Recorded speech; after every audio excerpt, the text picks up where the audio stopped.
Hey everybody, it's Jason Blaha here, and today I want to chat with you guys a little bit about thinking about range of motion and how really when we look at it, range of motion is often ambiguous if we simply say the term full range of motion.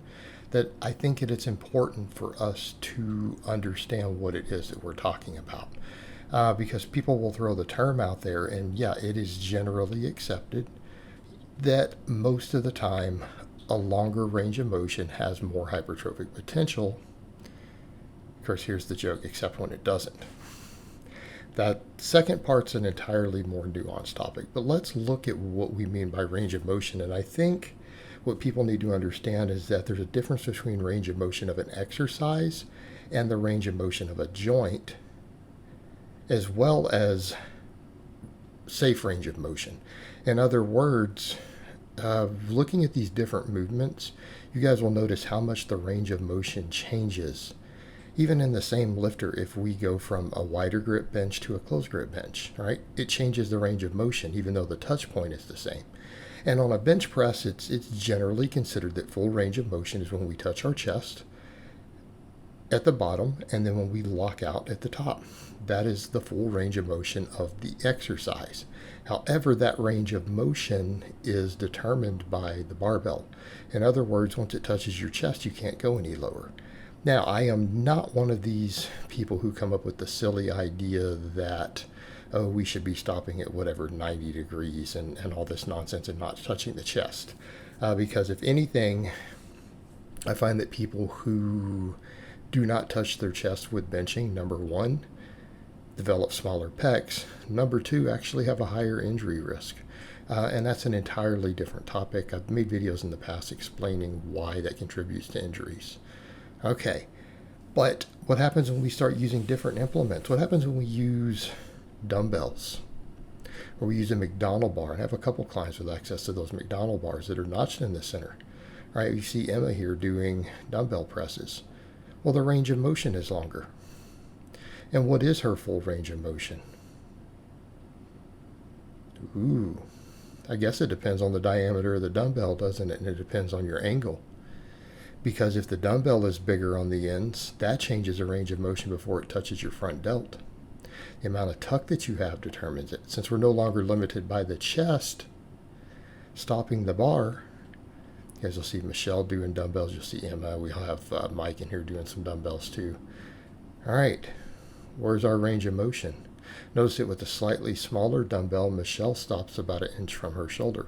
Yet her hands are much lower than they would be. They're a couple inches, 2 to 3 inches lower.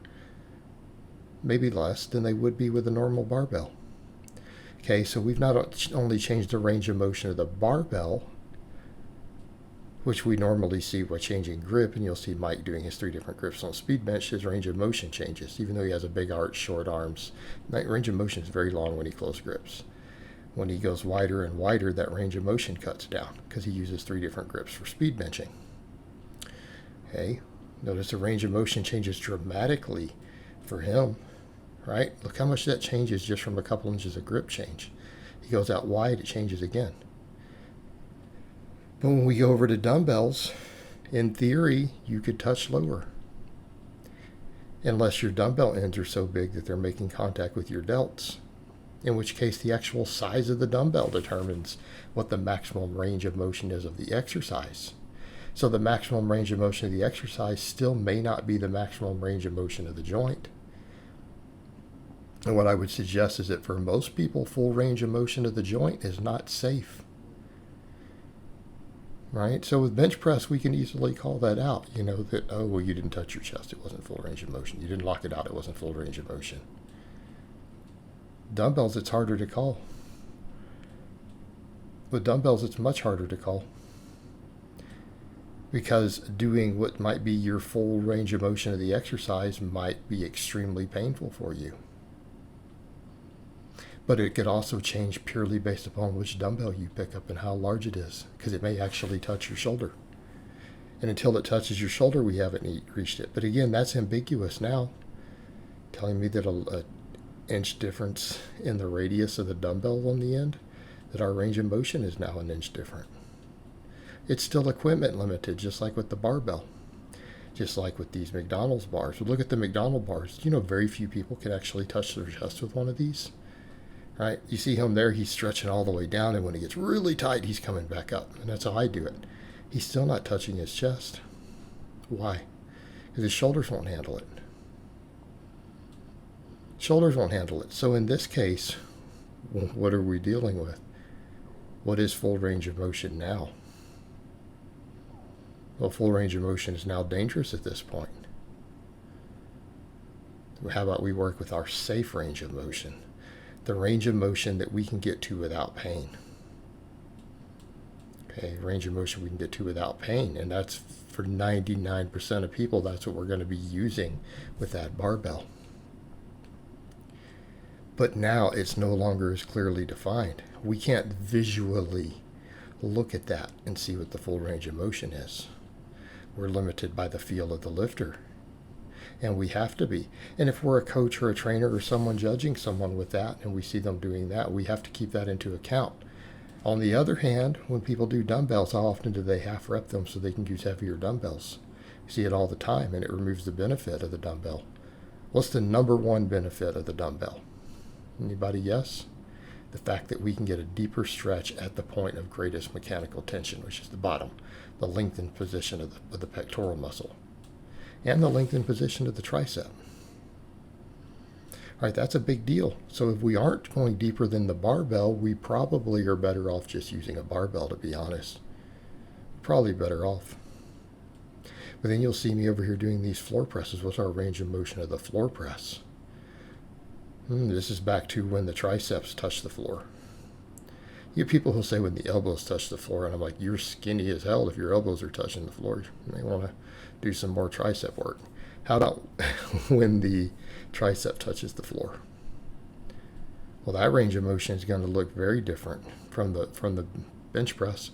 Some people aren't even within 6 inches of their chest when they touch the floor. I'm within an inch. You see Mike within an inch. Some of these other lifters are not. Okay, but we're now limited by external mechanical limits. In this case, when our arms touch the floor, that's the full range of motion. But for most people, it's still going to be a shorter one. Even me, look how close I get. I'm barely touching the shirt, but I would have sunk that an inch deeper if it was a bench press, right? I would have sunk it an inch deeper. So again, we get into this question of range of motion. Is it a mechanical limitation of the exercise? Yes. And if that's the case, we should probably do the entire thing, right? Is it the full range of motion of the joint in an exercise to where we don't have those mechanical limits in place, such as with the dumbbell or the McDonald's bar? Yeah, that would be the full range of motion, but it may not be the safe range of motion. So these are things that we do need to think about when we become dogmatic about this idea of understanding that range of motion is actually a loose idea. All right, guys, but that's really all I have to say on that today. I hope it's been informative, and I'll talk to you guys next time.